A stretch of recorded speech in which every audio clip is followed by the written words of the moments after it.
WRV の燃費を見てきます。今日はね、ちょうど今目の前ディズニーランド見えるところから撮影始めまして、ここね、浦安から台場の周辺を一周して戻っていきたいなと思います。ちょうどね、今ね、5キロぐらいね、走ってきたところです。で、東京といえばね、ディズニーランド。で、千葉といえばドイツ村みたいなところでね、ここからのスタートになります。交通量に左右されにくい夜間、WRV の燃費を見てきます。道中は高感度カメラで撮影した映像を映しながらレビュー的な印象、厳しいと感じた点もスパッと話していますので、最後までご覧いただけましたら嬉しいです。で、今日はね、大人2人が乗っていてエアコンがオンです。外気温がねちょっと高めで、28度から29度ぐらいがね表示されています。今日と同じコースは先日というか NBOX でね走りました。で NBOX の時が23キロぐらいだったんですね。でね、そう NBOX もちょっと値段リッパーですので、WRV とそれから軽自動車の NBOX とさあ燃費にね差があるかどうなのかといったところで、ちょっとね走っていきたいなと思います。流れここねいいところなので、なるべくね流れに逆らわず、でも制限速度そんなにオーバーしないぐらいの速度で走っていきます。ちょっとまたこれでね少し走ったら途中経過を入れていくような形になります。それでは行ってきます。現在さっきからね10キロほど走ってきまして、今出てる燃費は 16.6 キロです。だいたいカタログ地通りかな。ごめんなさい、 WLTC モードで 16.2 だか4だか、すいません、そのくらいでしたので、もうちょっと時間が早い時に豊洲の周りを、要するにちょっとね混み合うところを走っていたんですけれども、その時が、30キロと走って燃費10キロ台でした。なのでやっぱりね、交通状況良くてカタログ地通りぐらいの燃費になってくるのかなといった印象です。じゃあちょっとこれでね、車の印象なんかを述べていきたいなと思います。まずね、これ乗ってみて思ったんですけれども、ごめんなさい、グレード言ってなかったですよね。今日のグレードは、ZO プラスです。 WRV の中で一番上級なグレードでお値段250万円。ただね、売れ筋であろうその Z と比較しまして、ボディのね装飾、ボディの加色の違いぐらいですので、多分 Z と Z プラスは乗り味一緒だと思われます。で、乗ってみて思ったんですけれども、結構ね長所と短所がはっきりしているように思いました。普通とかいうよりもね、すごくねこうはっきりしてる。意外とねいいところはねすごく良くて、で気になるところもある。この辺があれですかね、普通の日本の車と比較して、これインドからの逆輸入車ということなんでね、見た目だけではなくてその乗り味的にも長所なしはっきりしてるところがねあるように感じています。で今日ね動画撮るのこれ1本目なので、とりあえず今思う感想を述べさせていただきまして、で詳しいこととかね、後で長く乗っていたら特徴変わったよみたいなところはね、印象変わったよみたいなところは続く動画で正していこうかなと思っています。で乗ってみてね思うのは、ハンドリング周りがね、ステアリング周り、ここがね結構絶妙かなっていった感じなんですね。絶妙というのが、パワーステアリングが路面からのね入力とかそういったものを抑えて、微振動とかねハンドル取られそうになるとかいうのを抑えて滑らかにする部分と、逆にダイレクト感、この辺りのバランスがね絶妙かなと。もう少しねダイレクト感があって、コツンとかカツンとかね、なんか踏んだとか車がどっちに行きたがってるとかね、そういうのをこのハンドルに伝えてくる方向かなと思っていたんですけれども、意外と抑えられているようでね、絶妙というか、そうね、上質な方向とそのダイレクト感として伝えてくる方向のバランスがいいかなと。でこれが分かりやすいのが、そうですよね、先ほどちょっとねコーナーで全開のまま段差を踏んでみたんですね。その時にねフロントはそんなに伸び上がらずに、かつカコンっていう衝撃もねステアリングに伝えてくる量が最小限で、すごくねすんなり超えていくような感じでした。でその分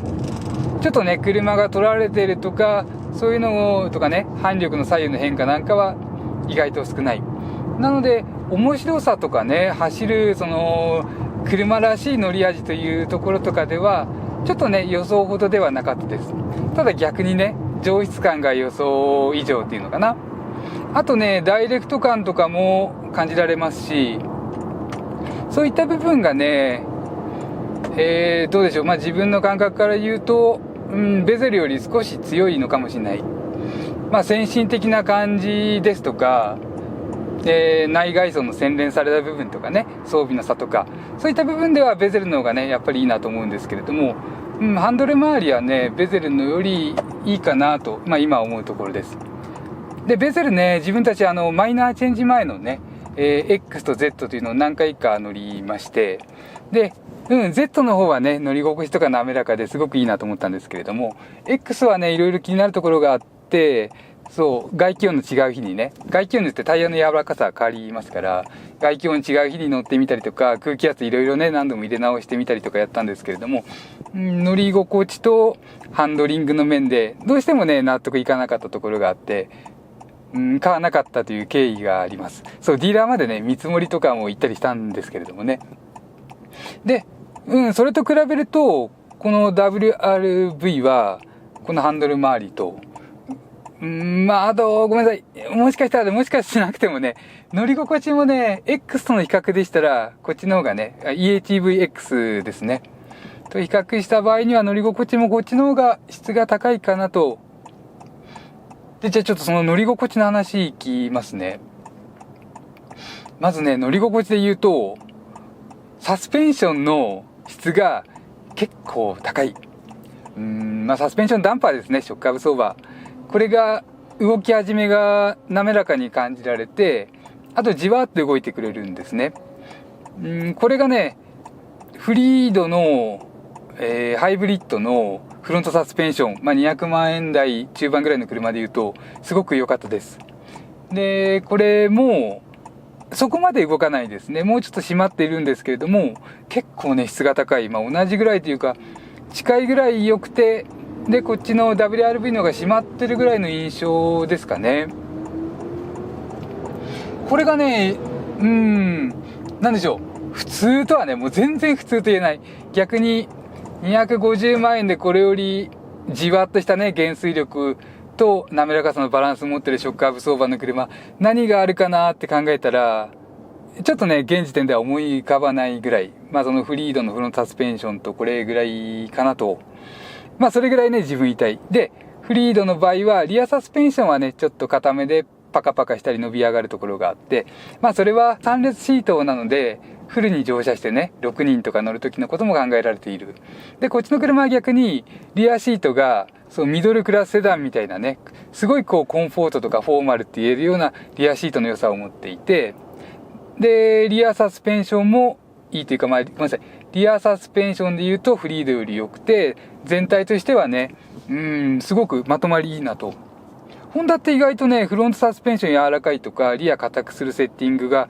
今でも多いと思うんですけれども、これそんなね前が後ろがって気にしないような感じでね。でどっちがねどのくらい動くかっていうのは意外とロール剛性高いので、そう目いっぱい走ってみなきゃ分かんないかな。ちょっとねこういうところで試すわってやってるぐらいだと分かんないぐらいなんですけれども、乗り心地に関して言うとね、前後ともにむしろリアシートの方がね滑らかに超えてったっていうようなね段差も多いですから、4輪ともね乗り心地の質は高いですかね。ここが一つというかね WRV の大きな魅力かな。ハンドル周りの上質感とダイレクト感のバランス、それから利きとかね回し心地で、あと乗り心地がね予想よりサスペンションが動いてくれて、そうだな、すごい柔らかいとまで言えないんですけれどもね。でね乗り心地とねステアリング周りのバランス、ステアリングでいうと上質感とダイレクト感のバランスで、乗り心地でいうと4輪ともに動き方のね質がいい。ここがね WRV の優れたところかなと。ほんとね乗り心地は柔らかいわけではないです。どっちかっていうとね硬さでパターンと目指すところもあって、でもほとんどの場面でね質がよく動いてくれるので、柔らかくも感じられるといったところかな。であとねそう、シートの硬さなんですけれども、フロントシートはねそんなに硬くはないです。まあどっちかというとちょっとどうだろう、でも先端の方は柔らかいかな。まあ普通ぐらいで、リアシートも同じような感じですね。そんなに柔らかくはなくて、で硬すぎもしなくてぐらいの感じでね、この辺まではいいところですね。逆にあれって思うところを上げていきますね。まずね、静粛性はね結構低いと言った方がいいのかな。まあ B セグメントとして考えたら常識的な範囲内ではありますけれども、ちょっとね耳に残るようなねすごい低音域のタイヤの音なんかが目立つ場面があります。もうゴロゴロゴロゴロってね、低い音って圧力強いですから、耳にねちょっと残るような圧力変化が気になるようなねところがあったりなんかして、まあこの辺りがね一つ気になるところで、あと速度上げてくるとね、このミラー周りとかで少しヒュルヒュルヒュルヒュルって風の巻いてる音なんかが気になってきて、そうですね、まあただこれ同じ世代というか3代目フィットなんかでもありましたから、ちょっとね同じような特徴ではあるんでしょうかね。まあ気にしなきゃ気にならない程度です。でその静粛性が一つと、あとねエンジン、ちょっとねエンジンの話今回ちょっと長めにいきますね。エンジンがね振動が結構出ます。で音も豪快。アイドリングとかね1500回転ぐらいで巡航してる、まあ今みたいに走ってる時は微振動もねそんなに気にならないんですね。でも2500回転から5000回転の間がなかなかね豪快に振動が盛り上がります。これ4気筒だからという理由でね選ぶとしたら、まあ乗ったらちょっと違うんじゃないかなって思われる方が多いでしょうかね。そうですね、下手したら3気筒と同じぐらいというか、まあ3気筒より目立つかな、もしかしたら3000回転ぐらいから振動が盛り上がってきて、5000回転ぐらいまでがねこうずっとブイーンとね盛大な振動を出します。まあ音も大きいんですけれどもね、運転席に座っていて目立つのはこの振動、まあただこの振動をね加速してる感として捉えたらすごくねそれは強いです。でそれはどうでしょう、まあ好みというかね、一応ものとしては振動ない方がね上質ですから、この辺りがねどうなんでしょうかね。 L15B というごめんなさい L15D というエンジンで、まあポート噴射のタイプ、まあ新しいフリードとかにも搭載されるというエンジンなので、これが日本のエンジンと一応形式は一緒ですけれども、インド生産なんですかね、わかんない。フリードの L15C とか乗った時にはもう全然違うレベルでね振動が盛り上がります。どうしてもねこの振動だけはその映像とかねマイクでお伝えするの難しいので、ただアイドリングの時とかはねそんなにね振動出てないと思います。今こうして映ってるのも振動が強い車ってね、こういうメーターとかこの光がブルブル震えます。いわゆる被写体ブレになったりなんかしてピントが合ってないように見えるんですけれども、多分この車はねこうやって止まってる時とかは大丈夫で、2500回転を超えたぐらいからですね、そこで振動が目立ってくる。でこれが一つねちょっと残念な部分の特徴で、もう一つはエンジンのパワーの盛り上がり方。一応この車が 1500cc の NA ということで、でねかなりねフラットトルク感で NA 車らしい良さがねあんまり味わえない。まずねパワーの出方としてはそうですね、レスポンスは結構いいです。まあ車ね1200ごめんなさい1220だか1260キロあって 1500cc なんでそんなに余裕はないんですけれども、パワーの出方はねトランスミッションがねもう躊躇なく回転数を上げてくれます。この辺りはねヤリスクロスよりフッと全開した時のね出だしはよく感じられると思います。ヤリスクロスの方が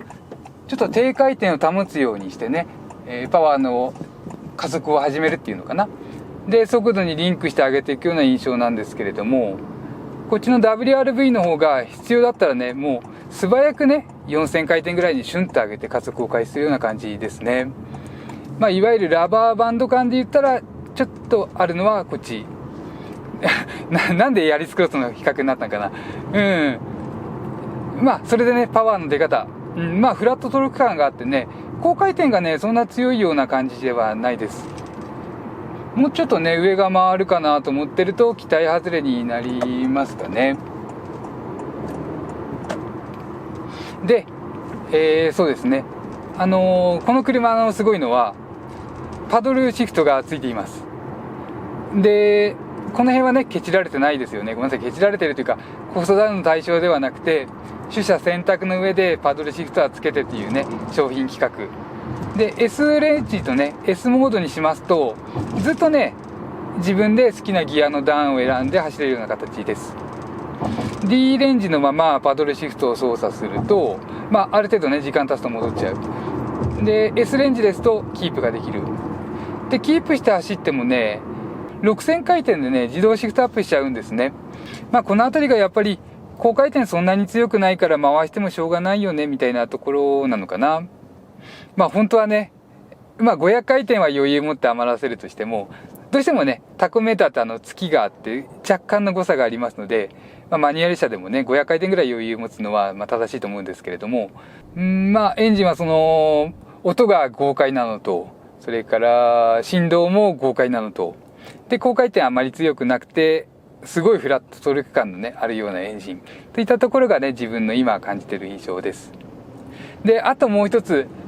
さっきのハンドリングとかの部分に関してのところなんですけれども、やっぱりねいつも思うのはこれハンドルの表面の皮、これが革かウレタンかとか、それから摩擦力ね、これの変化ですごくね車の動きって変わってきます。これはゴルフクラブとかでグリップにこだわったりとか、ボールとかねバットとかみんなそうですよね。直接手で触れる部分に力を入れてからキュッと握って切り始めるとか、力入れずにねスーッと回していけるのか、そういった観点からもすごく重要なところなんですね。でこれでいうとね、この皮の感触がウレタン巻きと本革巻きの中間ぐらいという感じです。ちょっとね皮固めで、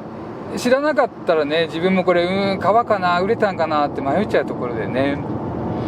でちょっとソフトというよりはゴリゴリした感じで固めです。この辺がね、フィットなんかですとすごい滑らかな日本車らしい革でしたので、少し差があるといったところですかね。本革といってもね何革というのには触れられてませんから、世の中ねワニ革のお財布とかブランド品とか高いのいっぱいありますし、何の革がね良くて何の革が悪いかっていうのはそうね価値観とか感覚次第っていうことかな。でとりあえず言い悪いではなくてちょっとゴリッとした感じで、摩擦力はあるので手力入れなくてもね本当もうこの状態で手のひらでスッとねグリップして、ハンドルで微調整できるぐらいの感覚です。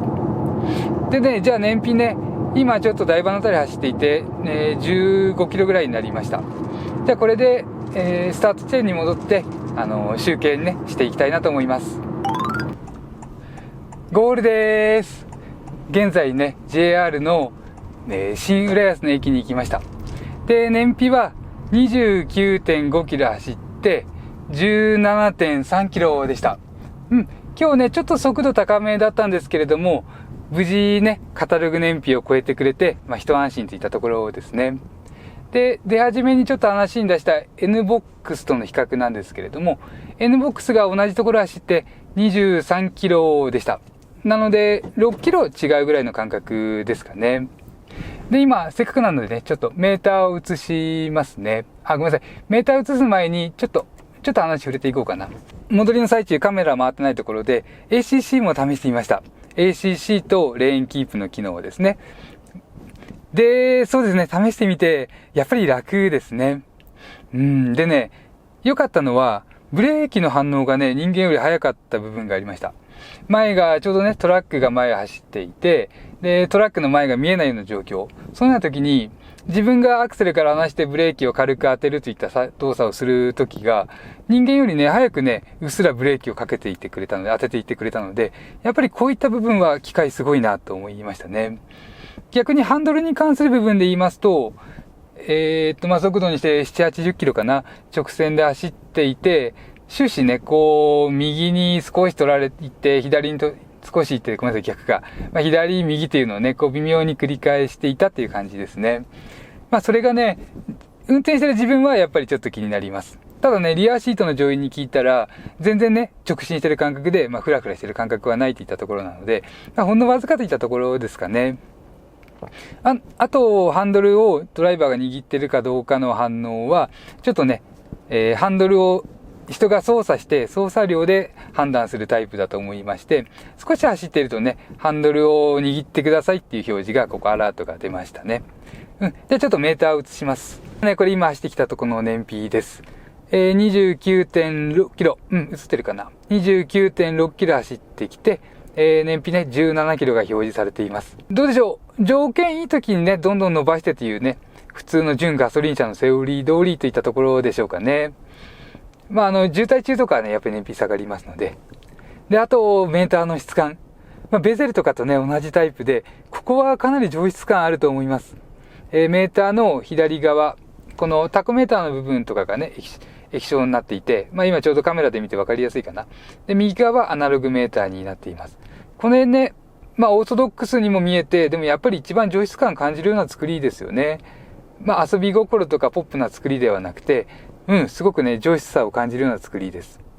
あとはね、メーターの操作とかは、ホームというボタンを押すとね、このように切り替えができるようになっています。ナビゲーションなんかはね、設定してると、右に曲がって左に回してとかね、ここで出てきます。あと、車両設定。やっぱりね、結構いっぱいあるんですけれども、これドライバー1とか切り替えができるのかな？ごめんなさい、ちょっとわかんない。で、そうね、ここで、運転支援システム設定。ここが一番使いますかね。例えばレーンキープとかオンにするとかオフにするとか。結構ね、これもタコメーター表示とかにすると、ほんとね、もうアナログ二眼式みたいな感じで余計な情報目に入ってこなくてね、すごくね、わかりやすくていいと思います。で、あと今日の車は、ホンダのナビがついています。ホンダのナビがついていて、少しね、こっちにも設定の情報が、ありますね。少しではないか。ナビの音量とかね、リアカメラ、パーキングセンサーとか、主にこっち使う部分の設定がこっちに来てるのかな。わかりやすいですよね。ただ反応はね、もうめちゃくちゃいいというわけではなくて、ちょっとね、タッチしっかりしないと、わかりにくいようなところはありましたかね。ということで、今回表示された燃費は17キロでした。映っているような場所を流れより少し遅いくらいで走って、おおむねカタログ値くらい。その他、市街地ですと10キロ台が表示されていました。